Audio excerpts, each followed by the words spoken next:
البطولات. بيراميدز كسب كأس مصر، وكانت دي أول بطولة في تاريخه.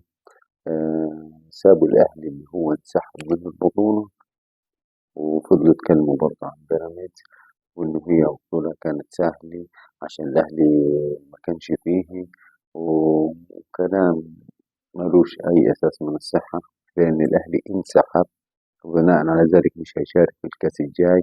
هل بطولة الكأس الجاي برضه هتبقى ضعيفة عشان الأهلي مش مشارك فيه؟ طب حضرتك هو انسحب ليه؟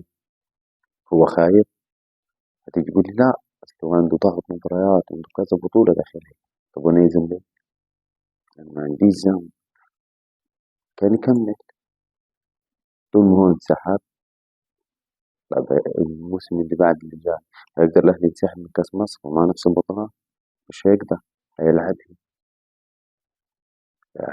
هي كده، انتوا ناس شاغلكم بيراميدز وما عندكمش أي حاجة تقولوها كل يوم غير بيراميدز بيراميدز بيراميدز بيراميدز.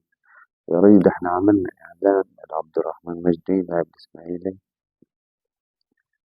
قال لك وليد بيرفع قضية عشان القناع اللي لابسه عبد الرحمن مجدي شبه القناع اللي كان لابسه هو، مع إن ده أزرق وده أصفر، بس لا لازم يبقى شبهه.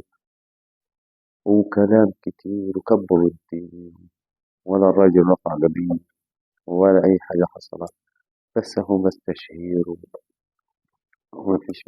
بس برضه هيفضل بيراميدز فوق الجميع.